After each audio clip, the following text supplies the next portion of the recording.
Dale a Dios incluso lo poco que te queda. Dale a Dios tu fe y tu dinero, y Él te dará lo que tú desees. La Biblia dice, cuando das, se abren puertas. Eso es lo que creemos para ti en este año. ¿Tú sabes cómo se llama esto? ¿Cómo se llama? La teología de la prosperidad. Ah, bueno, agárrate, pues, que lo que se viene está bueno. El no ser próspero lo han traducido como falta de fe. No soy próspero, entonces tú no tienes fe. Si no eres próspero, entonces Dios no está contigo, Dios no te está bendiciendo a ti.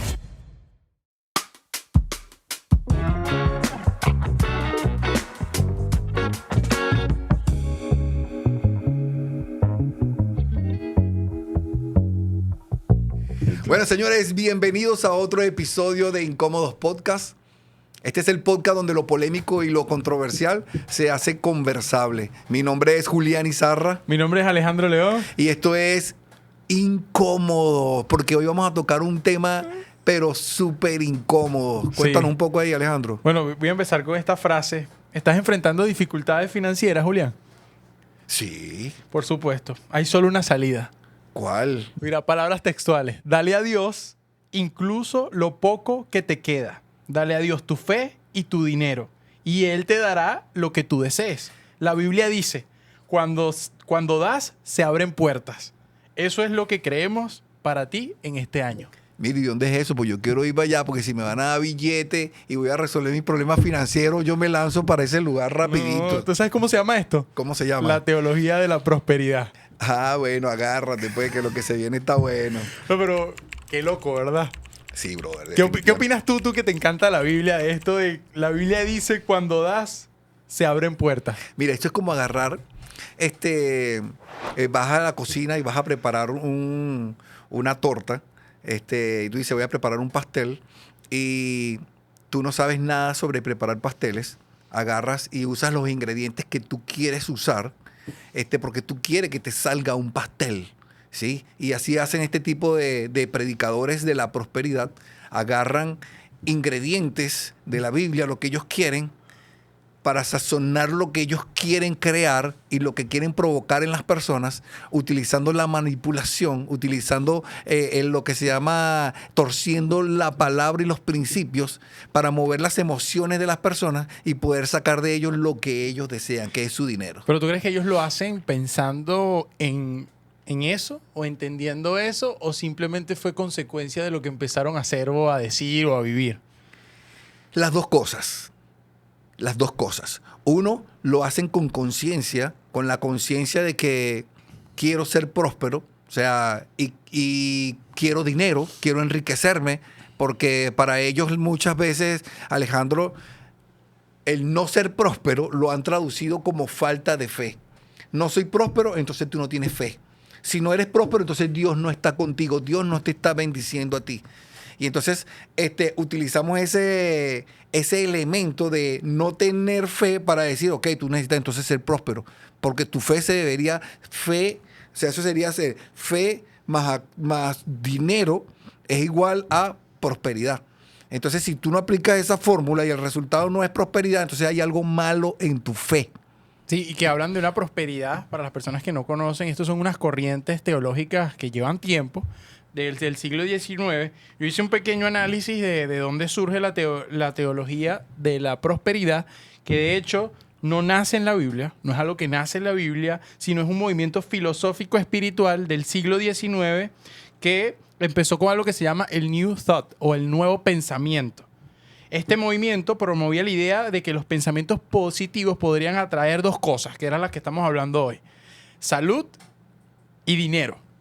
Una de las cosas que creo que el ser humano busca más. Ahora, había un precursor de este pensamiento que se llama Phineas Quimby, y había otro que es un autor que se coló dentro del tema de estas corrientes filosóficas, que es Napoleón Hill, con su libro Piensa y hágase rico. Y vendiendo a las personas que una mentalidad de éxito está... De por sí eso es un libro, es un bestseller, que cualquier persona que está en la finanza, en los negocios, lo lee. Y lo aprecia, Eso. pero el tema es que el éxito también está como conllevado con una llave espiritual. Es decir, que tus pensamientos y todo, ahora cuando lo mezclas con el tema Dios, y tratas de hacer una fórmula, le dices a las personas, bueno, si tú quieres ser próspero en tu salud, en tu dinero, pues tú piensas que estás bien, piensas que todo lo puedes, piensas que siempre vas a tener bendición. ¿Y qué tan positivo es esto? Porque nuestro cerebro, sí es verdad, cuando piensas en cosas positivas, te ayuda a bajar la preocupación, te ayuda a bajar los niveles capaz de aspectos en tu vida que te llevan a cuadros inclusive depresivos o inclusive de tristeza prolongada que te ayuda a salir de ese foco. Pero ¿qué pasa cuando es excesivo? ¿Qué pasa cuando en tu cerebro juegas con esos pensamientos a un extremo de la balanza y no afrontas la vida desde el otro punto de vista? ¿Qué sucede? Sí, ahí el ser humano por naturaleza es obsesivo. Él tiende a obsesionarse con muchas cosas. Y aparte de eso, nosotros también somos ególatras por naturaleza. Queremos buscar siempre nuestro bienestar más que el de las otras personas. Y eso totalmente es un mensaje contrario a lo que es el evangelio verdadero. Entonces, claro, la doctrina o teología de la prosperidad apunta a esas áreas específicas, a que tú te retroalimentes, pienses en lo que tú puedes poseer, pienses en lo que tú puedes obtener, te da ese poder de que tú tienes el poder en la mente para poder proclamar y decir y declarar lo que tú quieras y eso va a llegar. Y si no llega, entonces hay algo malo en ti, no en Dios, sino en ti. En que tu fe no es verdadera, sino es falsa. En que si tú no estás prosperando porque estás dando, entonces no estás dando lo suficiente. ¿Ok? Entonces, esta doctrina te va conduciendo siempre a que te hundas cada vez más en la dependencia a que si yo no doy, entonces Dios a mí no me ama. ¿Sí? Y entonces es como comprar el amor de Dios, es como comprar la aceptación de Dios, es como si ponerle un precio. Tú le pusieras un precio o pasaras una tarjeta de crédito y le dices cuánto cuesta una porción, un poquito más de tu amor, Dios. Y entonces yo lo compro con mi tarjeta de crédito. ¿Sí? Y pareciera que si Dios... O sea, si tú no eres prosperado o no tienes dinero, esta teología lo que te enseña es que si tú no eres prosperado y no tienes dinero, entonces tú estás muy lejos de Dios. Tú no eres un creyente verdadero, ¿sí? Por lo tanto, Dios no te ama tanto como tú deberías ser amado. Y tienes que pagar un precio aún más alto. Compra unos gramos más del amor de Dios con tu dinero. Imagínate. A mí cuando vi el video, porque este tema sale a raíz de un video de un youtuber que ustedes me pasaron, a mí me confrontó muchísimo la idea de la realidad que viven, porque uno dice, yo nunca he sido partícipe ni me ha gustado mucho lo que es la teología de la prosperidad, pero sí me hice la pregunta, es por qué a la gente le gusta tanto esto y por qué siendo nosotros creyentes en Dios, por qué caemos en estas visiones, en estas perspectivas. Y la verdad creo que es algo hasta biológico, cuando no lo vemos, que caes en eso. ¿Biológico por qué? Porque hay algo que se llama el sistema de recompensas. Y eso te da, es como cuando tú te ganas la lotería, ¿verdad? Que tú te emocionas si juegas lotería y entonces está la gente jugando lotería, y tú dices que caen en lo que es un ludópata, que son este tipo de personas que no pueden dejar de estar apostando porque nada más esa energía de la dopamina que te genera en el cuerpo de querer ganar algo ya es algo que se vuelve adictivo. Entonces ahora imagínate cuando, sonará rudo, cuando haces el evangelio o tratas de hacer del evangelio algo que para nosotros es tan apreciado, una droga para las personas. Algo que no tiene sentido. Es duro. Y lo digo con estas palabras porque es duro porque tú causas... Es dopamínico. Es dopamínico, algo que nunca ha dicho Dios, primeramente. Una malinterpretación y la gente quiere sanidad. Entonces, ¿qué va a hacer? Mientras más doy, más posibilidades tengo de acceder a una sanidad. A esa sanidad. Y es difícil. Yo, de hecho, traje unos versículos que quise extraer, que vi en el video y quería preguntarte, porque yo sé que desde la parte teológica tú tienes una muy buena perspectiva. Yo quería leerte los versículos de lo que posiblemente se descontextualizan mucho y la gente cae. De hecho, tengo el primer versículo que es de las cartas de Tercera de Juan 1:2, si no me equivoco. Wow. Déjame buscarlo aquí en mi Biblia. Dice, amado, deseo que seas prosperado en todas las cosas y que tengas salud, así como prospera tu alma. Ok, eso lo escribió el apóstol Juan. Exacto. Y es la tercera carta del apóstol Juan. Juan escribe 3 cartas. Esta carta va dirigida exclusivamente a una persona. Las otras van dirigidas a las iglesias, pero esta va dirigida a una persona. Es como si yo te escribiera una carta a ti. Y es personal, es una carta personal. Y si te das cuenta, él está escribiendo a una persona que es un creyente verdadero y es una persona que está sirviendo a la iglesia, que se llama Gallo. Él se llama Gallo, esa persona, Gallo, G-A-Y-O. Y es un hombre que está sirviendo a la iglesia, que lo está dando todo por la iglesia.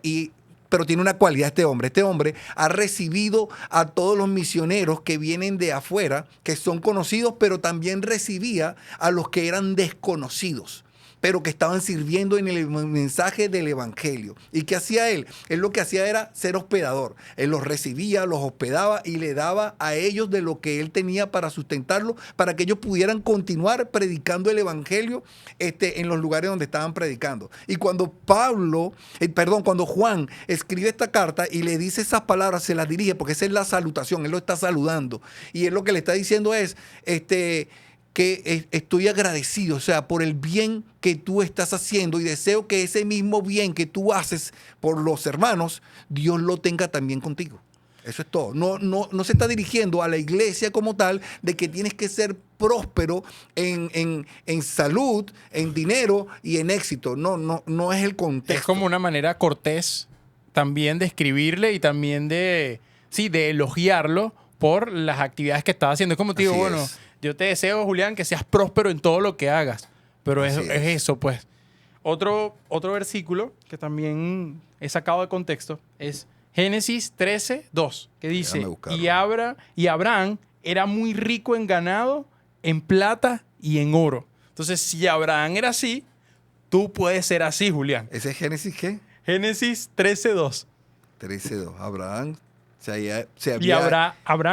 Abraham, era muy rico en ganado, en plata y en oro. Fíjate, pero fíjate que dice Abraham se había hecho muy rico. Dice una versión que tengo acá.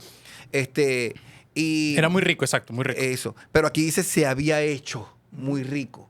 O sea, había una acción de parte de Abraham. ¿Sí? Definitivamente, la palabra dice que el hombre que quiera comer, que trabaje. O sea, Abraham había trabajado por eso, se había esmerado como cualquier hombre que se esmera por trabajar. Si yo me esmero en mi trabajo y en mi empleo, yo voy a ser prosperado, porque Dios quiere que tú seas prosperado. Sí, por supuesto, porque no podemos decir, no, Dios no quiere que tú seas prosperado. Dios sí quiere que tú seas prosperado, pero hay una forma de ser prosperado. No es comprando la prosperidad, es esforzándote por lo que tú estás tratando de alcanzar o estás tratando de lograr. Y eso era lo que Abraham era rico porque había trabajado por eso. O sea, por su ganado, y se había enriquecido en el transcurrir de los años. Pero no fue porque él pasó una tarjeta de crédito y le pidieron un diezmo en un lugar, en un templo, y él dio el diezmo más grande y Dios multiplicó, porque también de esos también la sacan de contexto, y multiplicó al 100 por 1 lo que él estaba dando. Y también vivió su época como migrante. Así es. Y que, ¿sabes? En ese traslado no creo que él tenía las comodidades que se vende a través de este pasaje. Pero es muy interesante lo que estás diciendo, Julián, porque la gente de pana, cuando usas este versículo y lo sacas de contexto, fácilmente dice, si Abraham es así, tú puedes ser así. Estamos en el tiempo del facilismo, donde todo tiene que ser inmediato y fácil, donde yo no tengo que hacer ningún esfuerzo por obtener nada, sino simplemente digo, bueno, yo voy por una iglesia esta de la prosperidad y doy, y si Dios me va a multiplicar, esto es un tremendo negocio. Porque si doy 100, quiere decir que me va a dar 100 por 1, me puede dar 10,000 $10,000 así. Entonces voy a dar la llave de mi carro, porque hasta esto lo hacen, Alejandro. O sea, no solamente piden, sino te piden tus bienes. Da la llave de tu casa, siémbrala, porque Dios va a multiplicar y te va a dar una casa más grande. Siembra tu carro, porque Dios te va a dar una camioneta y ya no va a tener el carrito de los 90, sino que ahora va a tener una camioneta del año. Y la gente, porque tiene esa avaricia, esa codicia, movido por su avaricia y su codicia también, y lo entregan todo porque quieren las cosas fáciles. y resulta que terminan siendo estafados y robados por estos, como dice la palabra, son lobos rapaces disfrazados de ovejas. No, y que utilizaste la palabra siembra y cosecha, que es otra de las cosas analogías que utilizan. Siembra para que coseches algo, cuando las escrituras dicen que la siembra de la que habla normalmente Dios es de la siembra de la palabra, ¿sabes? Del conocimiento, del amor de Dios en la vida de las otras personas para que crezca ese amor y crezca esa oportunidad de conocerlo. En ningún momento di siembra financieramente desde ese punto de vista. Ahora, un acto de generosidad a alguien que esté o dando, o sea, que es el valor del dar, que nosotros creemos en el valor del dar desinteresadamente, es decir, con amor, sabiendo que Dios puede obrar a través de eso que estás haciendo, pero yo no tengo que obligar a nadie a dar. ¿Qué es lo que hace eso? Me gusta esa la palabra dar porque nos lleva también a algo un poco más profundo. La misma palabra nos enseña, la palabra de Dios nos enseña que es mejor dar que recibir. Claro. Fíjate el contexto, ¿no? Pero a nivel general, ojo. A nivel general. Y nosotros queremos es recibir. Y por esto es que hay tanto, por eso es que hay este evangelio de la prosperidad tiene tantos seguidores. Y estas iglesias están abarrotadas de personas, estos lugares están abarrotados de personas, de miles y miles de personas, porque es lo que les carcome el oído y es lo que ellos quieren oír. Y como les carcome el oído y eso es lo que quieren oír, bueno, tienen a estos líderes que les están mostrando lo mismo, pues, y le dan el mensaje que ellos quieren. No, y que en cierto sentido manipulan. Y otro punto que es un versículo que a mí me impresionó cómo lo utilizan muy mal, que es Juan 15:7. Si permanecéis en mí, como resumiéndolo, pedid todo lo que queréis o lo que quieran y os será hecho. Que es tratando de malinterpretar inclusive las palabras de Jesús. Sí, definitivamente. Y es... Mira, si vienen de Jesús, automáticamente hay una persona que por lo menos ha leído o ha visto una película, a lo mejor tú dices, mira, yo no le he leído la Biblia, yo no he leído la Biblia porque si leo la Biblia me vuelvo loco, como dicen por allí. Pero a lo mejor has visto una película, La Pasión de Cristo, o has visto The Chosen, que es una serie que está actual, y te vas a dar cuenta que la vida de Jesús no era una vida opulente, no era una vida llena de lujos. Él no tenía el burro del año para montarse. De por sí, cuando él fue a entrar al pueblo, él entró en una mula que ni siquiera le pertenecía a él, que la tomaron prestada de un lugar porque no la tenía. De por sí, la Biblia misma habla y relata de que el mismo Jesús no tenía ni siquiera dónde recostar su cabeza. O sea, no tenía un lugar donde él pudiera dormir fijo como llegamos nosotros a nuestras casas y tenemos nuestra cama con nuestras almohadas, nuestro edredón, aire acondicionado. Él no lo tenía. Y ya tú te das cuenta que el mismo que decía estas palabras no era una persona que le interesara ni hablaba de esa prosperidad monetaria, no hablaba de eso, no se refería a eso. ¿Sabes, Julián? Cuando vemos así ese modelo de Jesús, tiene más sentido el contexto en el que vivía Jesús. O sea, porque cuando lo analizas aislado, por ejemplo, desde este punto de vista, a mí me duele mucho que se metan con Jesús. Me imagino que tú sientes lo mismo. Igual. Y que los malpongan como una especie de fórmula matemática financiera donde tú haces esto, ganas esto. Cuando la vida de Jesús, como tú la describiste, fue una vida desapegada a las cosas materiales de este mundo. No porque no fueran buenas, o sea, no porque no las podamos disfrutar, sino porque Él quería mostrarnos un modelo de que ahí no había la plenitud. En lo que se habla del ser humano, ahí no había la plenitud. Cuando Jesús, por ejemplo, vemos algunas descripciones del apóstol Pablo que habla de la plenitud, dice que Jesús era la representación corporal de estar completo. O sea, como que Dios, mira, ¿quieres estar completos? Vean a Jesús. Así es. Vean a Jesús. Y cuando tienen a Jesús en su vida, pueden llamarse plenos, que es la plenitud. Pablo le escribe a la iglesia de Colosas, a Colosenses, y él le habla acerca de la plenitud. ¿Por qué? Porque ellos la estaban buscando, pero no la estaban encontrando. Y la estaban buscando donde no era. Y él les muestra de por sí a Jesús como el concepto perfecto de plenitud. Y diciéndole, si tú tienes a Jesús y lo conoces, ya tú eres pleno. No necesitas ninguna otra cosa en tu vida. Y claro, este evangelio de la prosperidad está muy apegado a los lineamientos del mundo actual, que es que mientras más tenga, eres más visto, mientras más tenga, más poder tienes, mientras más tenga, eres Sí, tienes más posición social. Mientras más muestres también. Mientras más muestre, exactamente. Pero lo que no nos estamos dando cuenta es que este tipo de evangelio de la prosperidad lo que está haciendo es estafar a las personas. O sea, está estafando de una forma muy inteligente y hay personas que realmente están buscando a Dios realmente, pero están yendo al lugar equivocado y están siendo estafadas al punto tal de que están perdiendo sus bienes, su dinero por lo que han trabajado, porque creen que este evangelio que le han vendido es el correcto y es el camino correcto para llegar a Dios. Pero resulta que no es, porque Dios en ningún momento, más bien si te das cuenta, la historia cuenta que Él fue en contra de los mercaderes que estaban al frente del templo y volteó sus mesas porque ellos estaban tratando de negociar allí, de hacer sus negociaciones cuando se trataba de lo que él llamaba el templo o la casa de Dios. Y él automáticamente se levanta contra ellos y le dice, hey, denle a Dios lo que le pertenece a Dios y a César lo que le pertenece a César. Pero era una forma de protestar y decir, esto no es el evangelio verdadero, esto no es lo que yo deseo para la iglesia.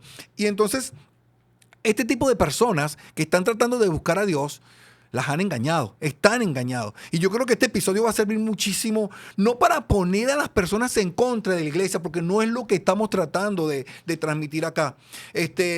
Porque nosotros amamos la iglesia y creemos que la iglesia es parte de Dios, del plan perfecto de Dios para estos tiempos. De hecho, cuando lo analizamos de cierto punto, era que te decía, el problema no es la iglesia. No es, tú me lo recordaste antes de empezar. El problema son las personas.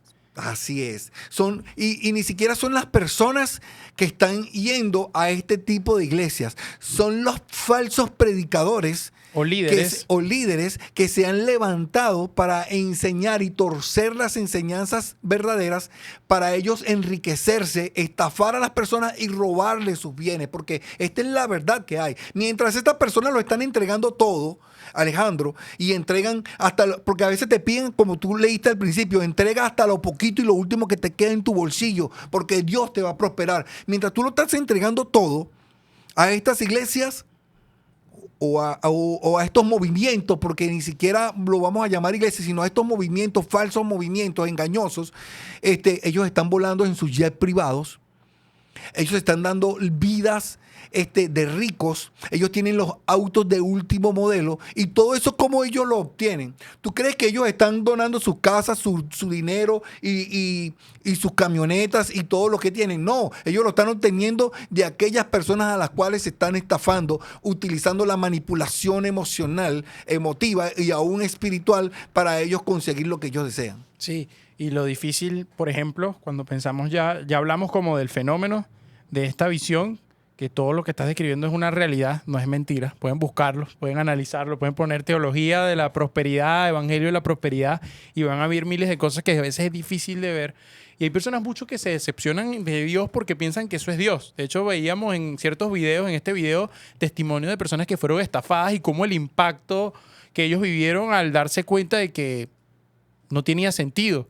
Hijos de estos líderes, personas muy cercanas de estos líderes que se dan cuenta que es algo vacío, que aún tratando de buscar allí una plenitud no la encuentran, pero al mismo tiempo yo creo que es una culpa que pueda sentir las personas y una generalización de decir Dios es esto, porque ese es el problema. Dios es esto. Y es lo que más me duele porque eso no es Dios. Eso es la peor cara del ser humano. Lo que Dios vino a confrontar este mundo, lo que Dios vino a decir, mira, esto no es Dios. Es lo que nosotros hemos hecho como Dios, pero no es Dios. Es el tratar del ser humano tener las llaves del cielo y de tratar de moverse a disposición de lo que creen ellos que es Dios y no es Dios. Entonces, cuando yo lo veo desde esta perspectiva, ¿cómo podemos hablarle a esas personas que han ido? Perdón, Alejandro. No es Dios porque se han creado a su propio Dios. Exacto. ¿Sí? Un Dios con el símbolo del dólar. Sí. Y es su Dios dólar, así mismo. Y se han creado su Dios al cual ellos han decidido adorar. Pero si ellos realmente buscaran a Dios, encontrarían al Dios verdadero y tendrían plenitud. O sea, no tendrían que estar dando nada porque Dios no necesita nuestro dinero. ¿Cómo tú vas a creer? Y con esto te manipulan. Dios te pide y exige de ti más, que des más. Pero ¿acaso Dios necesita nuestro dinero? No es Dios quien nos da a nosotros todo lo que nosotros poseemos. No es Dios quien nos ha hecho estar hasta donde nosotros estamos y deberíamos estar agradecidos con Él. Ahora, ¿acaso Él necesita algo de este mundo material? Cuando Él es el creador de todo el universo y de toda la existencia, ¿Dios realmente necesita algo de nosotros? No, no necesita nada de nosotros. Somos nosotros los que lo necesitamos a Él. Sí. Ahora, ¿cómo le pudieses, por ejemplo, hablar a una persona que ya estuvo en este sitio y está decepcionado de Dios a raíz de todo este vínculo que se formó? Porque las personas que asisten a estos lugares asisten con necesidades. Vamos a estar claros. O sea, son necesidades de llenar un vacío o simplemente de tener una relación con Dios y caen en estos lugares. Julián, yo te quiero hacer esta pregunta porque para mí me confronta y ni siquiera tengo la respuesta. ¿Aún allí en esos lugares está Dios? Voy a responderte la que me hiciste antes y después te respondo esta porque hiciste como dos preguntas. Sí, sí. Uno, que si te sientes decepcionado, dale gracias a Dios porque ese es el primer paso. Dios está usando la decepción para abrir tus ojos y para que comiences a ver la verdad. Y ese es el primer paso para salir, ¿sí? Y creo que esto es sumamente importante. Porque hay mucha gente que no se siente decepcionada, que abraza estas mentiras y se acomoda y se sienta y creen que están en la plenitud de Dios, que están en la voluntad de Dios, pero esa no es la voluntad de Dios. La voluntad de Dios no es que tú trates de comprar bendición por dinero. Esa no es la bendición, no es la voluntad de Dios. Entonces, si te sientes decepcionado, ese es el primer gran paso que Dios ha permitido. Agradécele a Dios y comienza ahora a leer la Biblia. ¿Por qué? Porque en la Biblia está la verdad. ¿Qué pasa con esta gente que está siendo esclava de este tipo de doctrinas? Porque no van a la palabra de Dios. Leen muy poco la palabra de Dios, pero es que cuando tú la lees te das cuenta que esto no tiene nada que ver con esto que te están vendiendo. Entonces, pero cuando comienzas a leerla, tú mismo te vas a dar cuenta por ti mismo que has estado en una mentira y que necesitas salir de allí. ¿Ok? La segunda es, Dios está en ese lugar. Dios está en todos los lugares porque Él es soberano. Él lo llena todo. Su presencia lo llena todo. No hay un lugar, hasta si tú quieres ir a un lugar, a un bar de prostitutas, Dios está en ese lugar porque Él lo llena todo. ¿Sí? Y si Él tiene que usar aunque sea una palabra de estos falsos maestros, una sola palabra para despertarte y hacer que te sientas decepcionado y hacer que te veas que te están robando y tú puedas volver los ojos a Dios y decir, wow, estoy viendo un poquito de verdad, entonces Dios lo va a usar. Dios va a usar aún a esas predicaciones falsas o cualquier elemento que haya en ese lugar para despertarte y hacer que tú lo veas a Él verdaderamente. Sí, a mí bueno, si lo veo desde ese punto de vista, sí. O sea, es la soberanía de Dios, pues, es las capacidades de Dios que no lo veo. Sin embargo, creo que este espacio tenemos la responsabilidad de concientizar a las personas de que no vean a Dios a través de estos lentes. Sí, así mismo es. Yo respondí, es si Dios en su soberanía está, más no es la forma correcta. Porque capaz personas sí han podido acercarse a Dios a través de estos lugares y luego se han decepcionado, se han frustrado porque ya la recompensa no llega, que es el otro factor que hablé. Claro, porque no llega porque se rompió el sistema de transacción. ¿Sí? Okay. Es un sistema económico, financiero bien establecido que es donde hay una transacción, donde yo doy, obedezco ciegamente, porque ese es el otro error que se comete en este tipo del evangelio de la prosperidad. Obedezco ciegamente, lo que dice el líder es sí y amén, no cuestiono nada, ¿sí? Porque a lo mejor él es el mejor ejemplo de prosperidad porque él vuela en jet privado, acuérdate, pero lo que no te has dado cuenta es que vuela con tu dinero. Y entonces, y se rompe ese sistema de transacción donde yo doy, obedezco y recibo. Cuando se rompe ese sistema de transacción es donde yo comienzo a ver la verdad y comienzo a ser libre de esto. Algunas personas no logran ser libres de esto. Es lo más duro porque en teoría, cuando no llega, la gente sigue, transforma esto en una adicción, que es lo que pasa, que es la realidad. Te vuelves adicto a este tipo inclusive de palabras. Te vuelves adicto a que te digan, vas a estar bien, puedes hacerlo. Entonces ahí es donde yo quería como llevar esta conversación a la conclusión, que es una opinión personal, es entender cómo funciona nuestro cerebro también, cómo Dios te diseñó. Dios te diseñó para depender de Él, psicológicamente, mentalmente. Cuando tú llenas esto con este tipo de palabras, lo que estás es adormeciendo inclusive la capacidad de Dios en tu vida. ¿Por qué? Porque es una mentira que tú vas a estar bien toda tu vida. Si hablamos de las finanzas, sabemos que en algún momento suben y en otro momento bajan. Si hablamos de la salud, algo tan volátil que es incontrolable. Tú puedes mantener tu salud, pero nada de eso te va a garantizar que tú puedas desarrollar una enfermedad. Así es. Eso no lo controlamos nosotros. Nada. Entonces, ¿cómo tú juegas con algo que solo Dios tiene el control?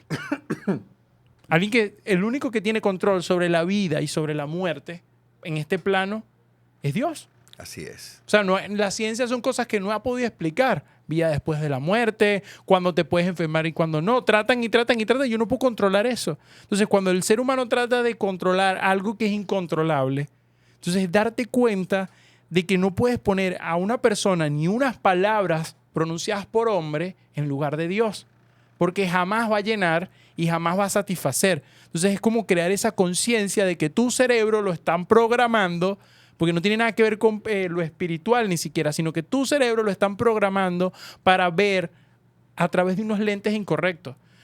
Y Dios, en su palabra, habla del discernimiento de espíritu, que es una capacidad de discernir que viene de Él y que no viene de Él. Claro, una persona no puede discernir espiritualmente si realmente no ha conocido a Dios y ha nacido de nuevo. No Exacto, puede es discernirlo. imposible. Y ahí entra la renovación. O sea, es Así una es. capacidad, qué bonito que tú lo dijiste, de que si has vivido esto, estás a una puerta de ser renovado en tu mente, de encontrar realmente una relación profunda con Dios. Por eso es que las liturgias y las tradiciones rigurosas son tan criticadas por Jesucristo, sin ánimos de ofender a nada, sino que te pueden llevar a principios humanos que te alejan de una relación real con Dios. Y que recuerda algo. Las personas que están dentro del evangelio de la prosperidad, ellos creen que están bien en una relación buena, en una relación estable con Dios y profunda. Pero resulta que no. Que eso es lo que se muestra. Ellos están en una relación rota con Dios. ¿Por qué? Porque la relación con Dios se basa en el amor, no se basa en el interés. Y estas son relaciones que se basan en el interés, donde busco a Dios porque Dios me va a dar. Eso ya es interés. Ya eso es una relación rota totalmente delante de Dios. Y Dios está esperando que tú vayas a Él porque Él nos amó a nosotros primero y por eso ahora nosotros podemos amarlo a Él. ¿Ves la diferencia? Ahí cambia la fórmula. Entonces, es como cuando tú tuvieras una relación y tú tienes a tu esposa y estás casada con ella durante años y al tiempo te das cuenta de que ella siempre estuvo contigo por interés. No era por amor verdadero, sino era por interés, porque ella obtenía de ti algo y sacaba provecho de ti y por eso ella estaba contigo. Entonces te das cuenta que no era una relación verdadera. ¿Qué va a pasar con esa relación? Eso es una relación rota que necesita ser restaurada y para ser restaurada se necesita tener un entendimiento diferente de cómo llevar esa relación y qué espera a ese Dios al que yo estoy buscando, cómo Él desea realmente que yo le adore, cómo Él desea realmente que yo le busque, qué espera Él realmente de mí. Y al fin y al cabo todo se resume en muere a ti mismo y vive ahora para mí. Sí, me hiciste acordar también que capaz ponernos en el lugar de estos líderes que transmiten estas palabras o que promueven esta teología de la prosperidad, que yo creo que siento, y es una opinión también personal, sin ánimos de culpar o criticar, pero yo creo que a veces siento que es como una sensación de ese sentimiento del ser humano de ser reconocido. Y que cuando tú te dedicas a la vida espiritual o dedicas a esa negación de la vida cristiana, tú también dices, pero yo tengo que ser exitoso también, pero yo tengo que lograr cosas grandes. Esa ambición del ser humano que está en todos, pero que si no la sabemos controlar y no la sabemos ubicar, nos puede llevar a mercantilizar algo que es delicado, que es el modelo de Dios, pues, de lo que es Dios en nuestra vida. Ahora, yo encuentro y digo, la Biblia jamás te va a pedir a ti que no trabajes por lo que quieres. Así es. El obrero es digno de su trabajo, hay que trabajar, hay que esforzarse. Jesús con sus discípulos, es verdad, vivían del día a día de muchas cosas, pero Jesús tenía un administrador, que lo traicionó, por cierto, pero tenía un administrador. Jesús nos enseñó a ser buenos administradores de lo que Dios nos ha dado. Cada uno de ellos producía. De hecho, Jesús tenía una profesión. era carpintero. Yo estoy seguro que en el proceso Dios lo bendijo, pero si era posible que alguno pescara algo, si alguno hacía algo para vender, lo iban a hacer. Porque Jesús reconocía el esfuerzo humano. Entonces, cuando veo a estas personas que no quieren esforzarse, sino te quiero manipular, es contraproducente totalmente a lo que naturalmente Dios nos diseñó. Dios nos diseñó desde el inicio, cuando vemos al primer hombre y la primera mujer, administrar la creación de Dios. Fue una de las primeras asignaciones, ponerle los nombres, poder ver lo que Dios había dispuesto para el ser humano, ser responsable de lo que Dios nos ha dado. En la historia existe, Alejandro, en la sociedad líderes que han influenciado durante décadas y a sociedades completas y las han controlado debido a que han establecido su ideología, han establecido sus pensamientos y las han controlado. Y han establecido ese sistema social dentro de los lugares donde ellos han estado gobernando de alguna u otra manera. Pero ¿por qué existe esto? Porque así como existen este tipo de líderes que tienen una ideología, existen también las personas que quieren consumir esa ideología también. Entonces, están los que quieren y está el que quiere, ¿sí? Y la Biblia nos habla un poquito de eso. Te lo voy a leer para que tú veas. Dice, y sobre todo en estos tiempos, dice, porque vendrán tiempos, dice, cuando no sufrirán la sana doctrina. O sea, está la doctrina que no es sana y aquí te dicen, y hay una que es sana. ¿Cuál es esa sana? Bueno, es la que proviene directamente de Dios, simplemente, ya, así de sencillo. Dice, sino que teniendo comezón de oír, o sea, los oídos les pica, les arde los oídos, se amontonarán maestros conforme a sus propios deseos. Dice, y apartarán de la verdad el oído. Ya ellos no van a querer escuchar la verdad.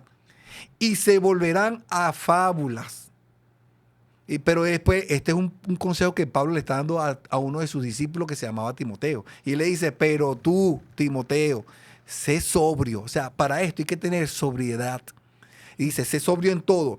Soporta las aflicciones, haz obra sobre el evangelio y cumple tu llamado. Entonces, vemos que así como existe el que le carcome el oído por oír sobre la prosperidad, también existe el falso maestro que te va a dar lo que tú quieres oír. Lo que tú quieres. Y esa palabra sobriedad es el estado de estar tranquilo, alerta. O sea, de no estar adulterado, por llamarlo, de no estar, que estar bajo tus cabales. Así es. No, o sea, de hecho, las personas y aplicar un poquito de razonamiento. Sí, y que tú no puedes ir ahí con un problema emocional. Tú no puedes estar en un lugar así si tu mente no está clarificada. O sea, escuchando personas así porque tú fácilmente, por querer llenar ese vacío, te van a convencer porque tú estás vulnerable. Entonces ellos lo saben. Como cuando yo duré un tiempo, me acuerdo del año pasado, donde no quería salir. No quería literal lo voy a decir, no quería que me oraran, no quería estar porque yo necesitaba estar clarificado porque quería realmente en ese momento calmar mis emociones para yo poder hablar desde la sobriedad. Es decir, me está pasando esto, porque uno cuando está emocional, uno no entiende lo que está pasando y que también llegar a la calma. Y ya para concluir, ahorita haciendo un resumen, que quiero hacerte una pregunta, pero para concluir y para que las personas sepan, 3 red flags de lo que hemos hablado, 3 red flags de lo que es el evangelio de la prosperidad o la teología de la prosperidad. 1, hablan demasiado del dinero como si fuera la única bendición de Dios. 2, te presionan para que siembres dinero para recibir bendiciones. Y 3, los pastores o líderes religiosos viven como reyes y dicen que es por la bendición de Dios. Y voy a agregar un cuarto que no está entre las 3, que es que inclusive te promueven salud a costa de tus finanzas. Cosa que sabemos y que hemos concluido que no tiene ningún sentido. Ahora, hay una pregunta que te quería hacer, que de hecho me hicieron llegar los muchachos de la producción. Y bueno, vamos a preguntársela a Julián, que yo sé que has tenido más tiempo que yo en iglesias, en lugares donde se encuentra Dios. Entonces, para una persona que ha vivido todo esto, ¿cómo puedo encontrar una iglesia que pudiéramos denominar como una sana doctrina o una sana teología y que no practique el evangelio de la prosperidad? Sí. Una buena pregunta, porque si no dejaríamos a la gente sin ninguna respuesta. Y estoy seguro que mucha gente nos está escuchando y va a escuchar y se van a ver confrontados.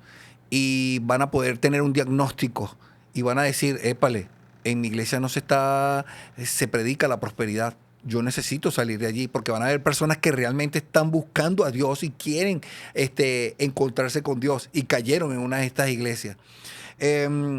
Primero, tómatelo con calma. Es lo primero. En otra oportunidad yo te diría, huye y sal corriendo inmediatamente, pero ¿a dónde vas a salir corriendo? ¿Sí? Entonces lo primero es, tómatelo con calma, ora a Dios para que Dios te dirija, comienza a leer la Biblia primero, para que puedas llenarte de la verdad. Porque como leíamos ahorita, Pablo diciéndole a Timoteo, o sea, ten sobriedad. Esa sobriedad viene cuando yo me acerco a la palabra y la verdad resplandece en mí y yo puedo ver la mentira. Porque para poder sustituir una mentira, yo necesito una verdad. Darron Miller lo decía. Y entonces necesito colocar una verdad para poder sustituir esas mentiras. Y las verdades de Dios no son gravosas. Deberían causar paz en ti.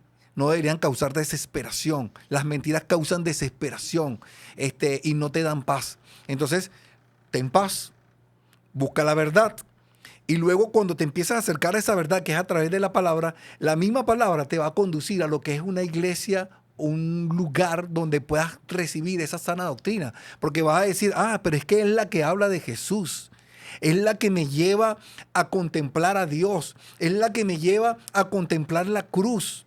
Es la que no me lleva a mí a subir mi ego, sino más bien me lleva a menguar. Me lleva a ser más sencillo.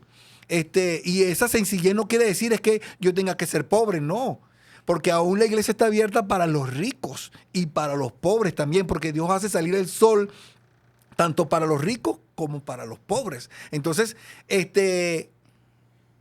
¿cómo la consigo? Bueno, después que tú vas a la palabra y la lees y comienzas a conocer cómo Dios ha estructurado a su iglesia bíblicamente, entonces ya tú vas a tener una claridad y vas a poder decir, ok, es que es simplemente una iglesia que busque de adorar a Dios, que viva para adorar a Dios, que predica la palabra y se mantiene apegada a lo que dice la palabra dentro de su contexto, no que saca un versículo de contexto como hablábamos de tercera de Juan 1:2, que la han manipulado y era simplemente un saludo a un hombre llamado Gallo y él deseaba que tuviera bienestar en todo lo que hiciera. Es como si yo te dijera ahorita, oye, que nos vamos, oye, deseo que te vaya bien en todo lo que hagas. Pero no está diciendo que quiere que sea próspero y tengas camionetas y seas multimillonario, ¿no? O dame para que puedas recibir. Entonces, una iglesia donde te piden dinero a cambio de una bendición, tienes que salir de allí. Tienes que salir de allí. Y al final, esta pregunta surge por consecuencia. Y es como para el cierre. Dios quiere que seamos prósperos. Sí. Esa es la realidad. Esa es la realidad. Dios quiere que seamos prósperos. ¿Por qué? Porque Él es un Dios de bendiciones. O sea, ¿por qué? Porque desde el momento que tú lo conoces, tú te haces hijo de Él. Y Él es el dueño de toda la existencia.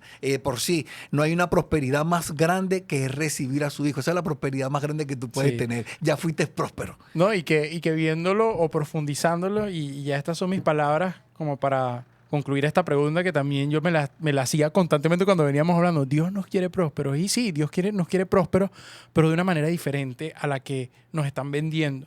No tiene nada que ver con el dinero, porque el dinero no es el problema, es el manejo del dinero. Y es el amor al dinero, o sea, que es el principio de todos los males. Y otra cosa que también está allí, que tampoco la prosperidad tiene que tengas salud, sí, cuídate. O sea, cuida tu templo, tu cuerpo, lo que haces. O sea, mantente sano, saludable en la medida de lo posible.